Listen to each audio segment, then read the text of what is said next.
The Junkyard Discovery. The morning sun cast long shadows across the Nevada wasteland, where the massive alien wreck had been slowly decaying for 50 years.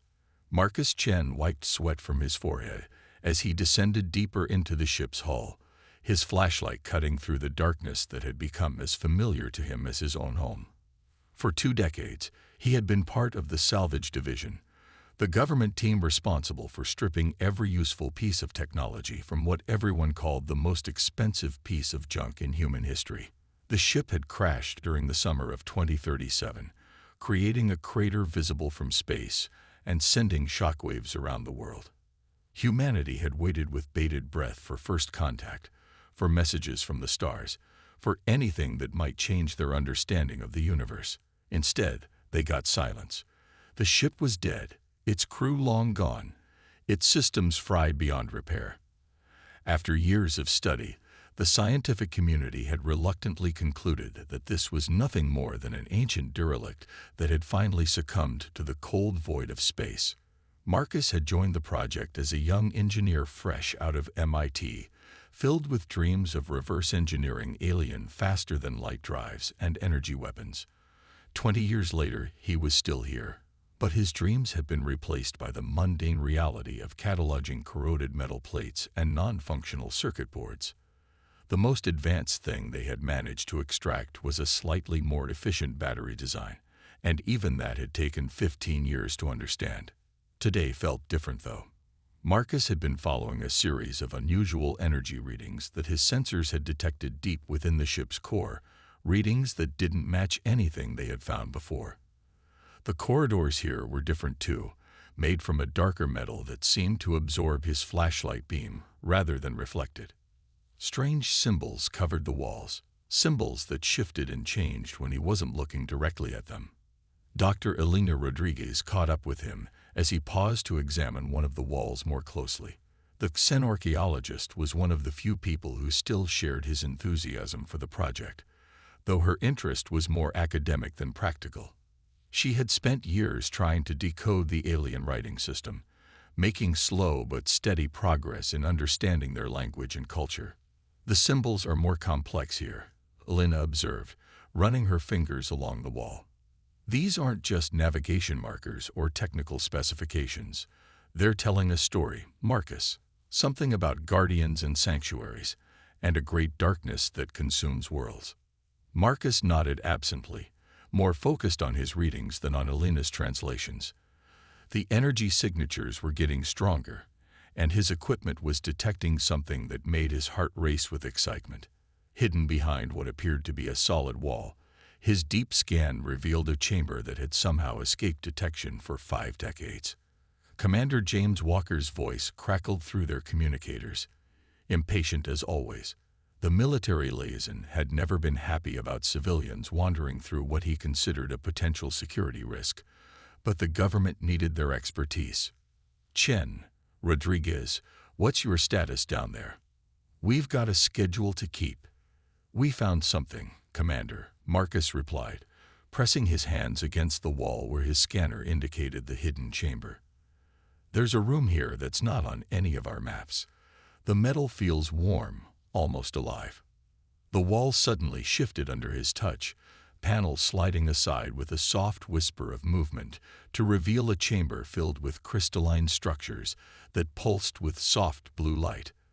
The crystals were arranged in perfect geometric patterns, connected by threads of energy that danced between them like captured lightning. At the center of the room stood a pedestal holding what looked like a sphere of liquid starlight. Elena gasped, her translator device beginning to chatter excitedly as it processed the symbols that covered every surface of the chamber. Marcus, these symbols, they're not just decorative. They're a manual, instructions for something called the Guardian Protocol. This isn't a crashed ship, it's a sleeping guardian. Before Marcus could respond, his hand touched the central sphere. The moment his skin made contact with its surface, the entire chamber erupted in brilliant light.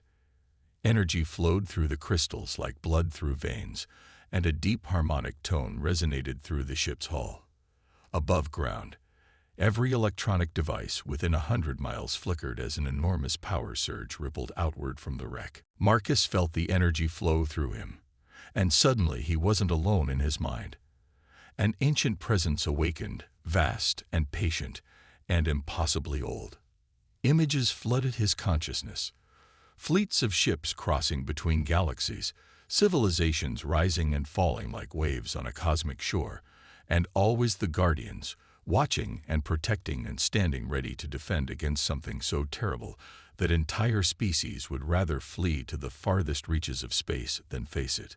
The presence spoke, not in words, but in pure understanding that bypassed language entirely. It called itself Keeper of the Sanctuary, and it had been waiting for 50 years for someone worthy to wake it from its slumber. The ship wasn't dead, it had been dormant, conserving its energy for the moment when it would be needed most. And that moment was fast approaching. Elena's translator finally caught up with the flood of new information, chattering out a warning that made Marcus's blood run cold. 3 solar rotations, it announced. The Devourers approach. The sanctuary must be prepared. The Guardian must awaken. The Devourers. The presence in Marcus's mind showed him what that meant. A species that consumed entire star systems, breaking down matter itself to fuel their endless expansion across the galaxy. They had already destroyed a dozen civilizations, and Earth was next on their path of destruction. The Guardian ship had crash-landed here not by accident, but by design. Earth had been chosen as a sanctuary world, a place where refugees from across the galaxy could find safety behind the protection of the ancient Guardians. Marcus staggered backward as the connection stabilized, his mind reeling from the implications. Around them, the chamber continued to pulse with increasing intensity, and through the ship's hull they could hear the groaning of metal as systems that had been silent for 50 years began to reactivate. Commander Walker's voice was sharp with alarm as reports flooded in from around the world. "Chen, what did you do down there? We're getting power fluctuations from London to Tokyo. Every satellite in orbit just went dark for 30 seconds. Commander, you need to get everyone away from the wreck," Marcus managed to say, his voice hoarse with shock.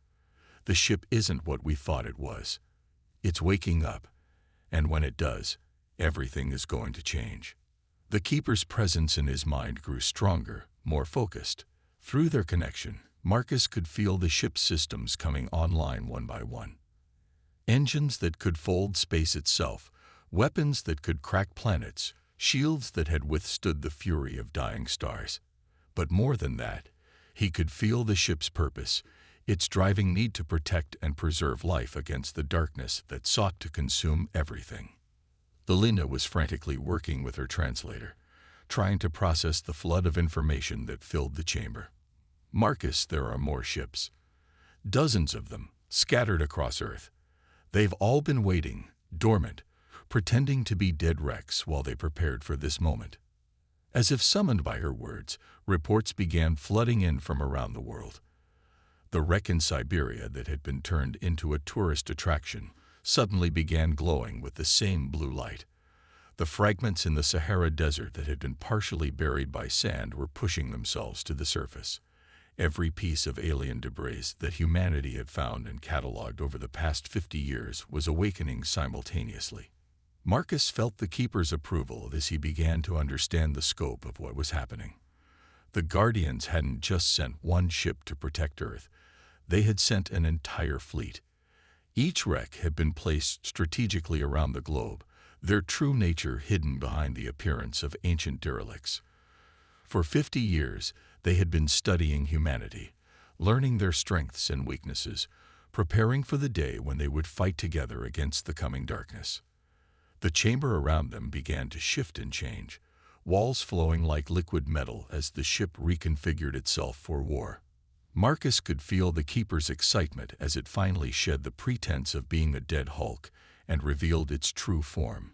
This wasn't just a ship, it was a living fortress, a weapon designed by a civilization that had faced the Devourers before and learned how to fight them.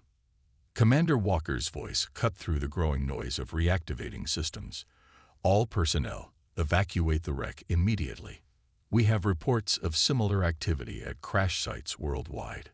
This is not a drill. But Marcus knew it was too late for evacuation. The Keeper had chosen him, bonded with him, made him part of something greater than humanity had ever imagined. Through their connection, he could feel the approach of the Devourer fleet, still 3 days away but coming fast. 3 days to prepare Earth's defenses, 3 days to transform from a species that fought among themselves to guardians of an entire sector of the galaxy. Elena grabbed his arm, her eyes wide with a mixture of fear and wonder. "Marcus, what's happening to you? Your eyes are glowing." Marcus looked at her and smiled, feeling more alive than he had in 20 years. The Keeper's knowledge flowed through him, showing him wonders beyond imagination and horrors that would test the very limits of human courage. "We're not salvaging alien junk anymore, Elena. We're about to become something humanity has never been before. We're about to become guardians." Above them, the ship's hull began to crack and fall away like an old cocoon, revealing the gleaming surface of a vessel that had never truly been damaged at all. The deception was over. The real work was about to begin. The Guardian awakens. The transformation began at dawn on the second day. Marcus stood on what had once been the observation deck of a military facility, but was now something entirely different. The Keeper's presence in his mind had grown stronger overnight, and with it came an understanding of the ship's true capabilities that left him breathless with awe and terror. The wreck that had dominated the Nevada landscape for 50 years was gone, replaced by a structure that defied easy description.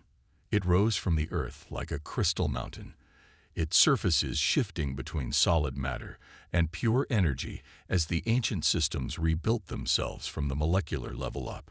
Streams of light connected it to similar structures that were emerging around the globe, forming a network that pulsed with the heartbeat of an awakening giant. Elena worked frantically at her station, no longer needing her translation device as the Keeper fed information directly into her mind. The neural interface that connected them to the Guardian ship was unlike anything in human technology, creating a symbiotic relationship between organic consciousness and artificial intelligence that enhanced both beyond their individual limitations. "The other Guardian sites are coming online," she reported, her voice carrying the calm certainty that came from direct knowledge rather than guesswork. 12 primary fortresses and 36 support stations, all linked through quantum entanglement networks that allow instantaneous communication across any distance. Commander Walker had stopped trying to maintain military protocol hours ago. The situation had moved far beyond anything that human command structures could handle. Instead, he found himself serving as a liaison between the rapidly transforming Guardian facility and the world governments that were struggling to understand what was happening to their planet. "The President is asking for a status report," he said, though his tone suggested he knew how inadequate such normal procedures had become. "Half the world thinks we're under alien invasion. The other half thinks it's some kind of hoax." Marcus turned from the viewing wall where he had been watching the ship's continued transformation. His eyes now carried flecks of the same blue light that pulsed through the Guardian systems, a visible sign of his connection to the Keeper. "Tell them the truth, Commander. In 18 hours, a fleet of world killers will arrive in our solar system. Everything we've ever built, everyone we've ever loved, will be consumed unless we're ready to fight." The Keeper's knowledge flowed through him, showing him the scale of what they faced. The Devourers weren't just another alien species with advanced technology. They were something far worse, a hive mind that had spent millennia perfecting the art of total consumption. They didn't conquer worlds, they unmade them, breaking down matter at the quantum level to fuel their own expansion. Through the Guardian network, Marcus could see the other awakening sites around the world. In the Amazon, a massive tree-like structure was growing from what had appeared to be scattered metal debris, its branches reaching toward the sky, while its roots dug deep into the Earth's crust. In the depths of the Pacific, an underwater fortress was rising from the ocean floor, displacing millions of tons of water as it assumed its true form. Dr. Rodriguez looked up from her station, her face pale but determined. "Marcus, The Keeper is showing me something about the selection process. Earth wasn't chosen randomly as a sanctuary world. We were tested, evaluated over decades of contact with the dormant guardians. Our species has qualities that make us compatible with their technology. The thought sent a chill through Marcus's spine. For 50 years, humanity had believed they were studying dead alien wrecks, but the truth was far more unsettling. The Guardians had been studying them, watching how they responded to the challenge of alien technology, measuring their curiosity, their persistence, their willingness to work together toward common goals. What qualities? Commander Walker asked, though Marcus suspected he wasn't sure he wanted to know the answer. Elena's expression grew thoughtful as she processed the Keeper's response. Adaptability, primarily. Most species that encounter Guardian technology either worship it as divine or try to weaponize it for conquest. Humans did neither. We studied it, tried to understand it, used it to solve practical problems. We treated it as a puzzle to be solved rather than a power to be seized. Through the neural link, Marcus felt the Keeper's approval of Elena's interpretation. Humanity's pragmatic approach to the alien technology had marked them as potential partners rather than subjects. Where other species had seen the dormant guardians as artifacts to be exploited or mysteries to be worshipped, humans had seen them as teachers. The transformation accelerated as the 18-hour deadline approached. Around the world, the Guardian fortresses reached toward the sky, their crystalline structures visible from orbit as they shed the last pretense of being crashed alien ships. Each fortress was unique, adapted to its environment and the specific threats it would face, but all were connected through the quantum network that allowed them to function as a single coordinated defense system. Marcus felt his consciousness expand as the Keeper fully integrated with his mind. He was still human, still Marcus Chen, the salvage engineer, but he was also something more. Through the Guardian network, he could perceive the entire solar system as if it were a single room, sense the approach of the Devourer fleet like a cold shadow falling across the warmth of the sun. "They're coming," he announced, his voice carrying harmonics that resonated through the Guardian systems. 12 primary vessels and over 300 support craft. They've consumed the outer system's asteroid belt to fuel their approach. Elena's hands flew over her control interface, no longer needing to consciously think about the alien symbols as the Keeper's knowledge guided her actions. The defensive grid is charging. All Guardian fortresses report ready status. We have weapons that can reach them before they enter Earth's atmosphere. But the Keeper's presence in Marcus's mind carried a note of caution. The Devourers had faced Guardian defenses before and learned to adapt to them. This battle would not be won through superior firepower alone, but through the unpredictable creativity that had marked humanity as suitable partners for the ancient protectors. Commander Walker coordinated with military leaders around the world, helping to establish evacuation protocols for major population centers while ensuring that the Guardian facilities had the support they needed. It was strange how quickly humanity had adapted to the situation, setting aside national boundaries and political differences in the face of an existential threat to their entire species. "Incoming transmission," Elena announced, her voice tight with concentration as she processed data from the approaching fleet. "The Devourers are trying to communicate." The message that filled the Guardian facility was unlike anything human ears had ever heard. It was the sound of worlds dying, of civilizations screaming their last breath as they were consumed by an intelligence that knew no mercy or hesitation. The Devourers didn't negotiate or offer terms of surrender. They simply announced their presence and their intent to add Earth's biomass to their ever-growing collective. Marcus felt the Keeper's response flow through him, a declaration of defiance that had been spoken across 1,000 battlefields over millions of years. The Guardians had been created for this purpose, to stand between the darkness and the light, to protect those who could not protect themselves. The battle began when the Devourer fleet reached the orbit of Mars. The Guardian fortresses unleashed their primary weapons, beams of coherent energy that crossed interplanetary distances in seconds and struck the leading enemy vessels with the force of dying stars. The enemy ships absorbed the impacts and continued their approach, their hulls rippling and adapting to resist further attacks. But the Guardians had learned from their previous encounters with the Devourers. As the enemy adapted to their weapons, the fortresses shifted to new forms of attack, cycling through technologies that spanned millions of years of development. Gravity weapons that crushed enemy hulls, dimensional rifts that scattered their formations, temporal distortions that aged their ships to dust in seconds. Through the neural link, Marcus experienced the battle as if he were personally engaged in combat with vessels the size of cities. His human consciousness rode alongside the Keeper's ancient wisdom, contributing insights and perspectives that the AI had never encountered before. Where the Keeper saw patterns and probabilities, Marcus saw opportunities for creative solutions that existed outside conventional tactical thinking. "They're learning too fast," Elena reported, her voice strained as she processed the flood of combat data. "Each attack we make, they adapt within minutes. We need something they haven't seen before." Marcus smiled, feeling the Keeper's curiosity as his human mind began to work on the problem. The Devourers were supremely confident in their ability to adapt to any threat because they had consumed the knowledge of dozens of civilizations. But there was one thing they had never encountered before: the unpredictable creativity of a species that treated every challenge as a puzzle to be solved.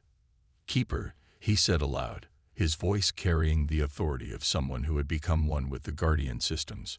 "Show them something they've never seen before. Show them what humanity can do, and we stop following the rules." The Guardian fortresses suddenly stopped their coordinated assault and began attacking in patterns that defied all military logic. Weapons fired in sequences that seemed random, defenses activated in configurations that left obvious gaps. Entire fortresses appeared to shut down in the middle of combat only to unleash devastating surprise attacks when the Devourers moved to exploit the apparent weakness. It was chaos, but it was human chaos, driven by intuition and creativity rather than programmed responses. The Devourers, who had spent millennia perfecting their adaptation algorithms, found themselves unable to predict or counter attacks that followed no recognizable pattern. The tide of battle turned when Marcus realized that the Devourers' greatest strength was also their greatest weakness. Their ability to rapidly adapt to new threats required them to maintain constant communication with their collective intelligence. But human creativity could create situations where adaptation itself became a liability. "Elena, can you generate feedback loops in their communication network?" he asked, his mind racing with possibilities. She nodded, her fingers dancing over controls that reshaped reality itself at the quantum level. "The Keeper shows me the frequencies they use. If we can create resonance patterns that amplify their own adaptation signals." The result was spectacular. As the Devourer fleet tried to process the seemingly random human tactics, their collective intelligence became overwhelmed with contradictory adaptation requirements. Their ships began changing configurations faster and faster, trying to counter threats that existed only in the chaotic patterns of human creativity. Within hours, the mighty Devourer fleet was reduced to scattered debris, their ships having literally torn themselves apart trying to adapt to an enemy that refused to follow any logical pattern of behavior. In the aftermath of the battle, as the Guardian fortresses settled into their new role as permanent protectors of Earth, Marcus stood once again on the observation deck and watched the sunrise. The world below had changed forever, but humanity had proven itself worthy of its new role as guardians of this sector of the galaxy. Elena joined him, her eyes also now carrying the blue flecks that marked those who had bonded with the Guardian systems. "The Keeper says other species will come seeking sanctuary now that they know Earth is protected. We're going to become a crossroads of galactic civilization."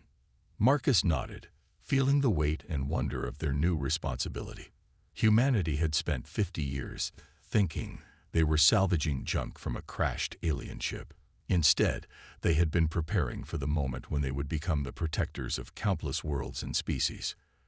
Commander Walker approached with a communication device in his hand. "The United Nations wants to establish formal protocols for contact with alien refugees. They're asking if we can provide guidelines for interspecies diplomacy. Marcus and Alina exchanged glances, both feeling the Keeper's amusement at the request. Humanity was about to discover that the universe was far stranger and more wonderful than they had ever imagined, and their journey as guardians was just beginning.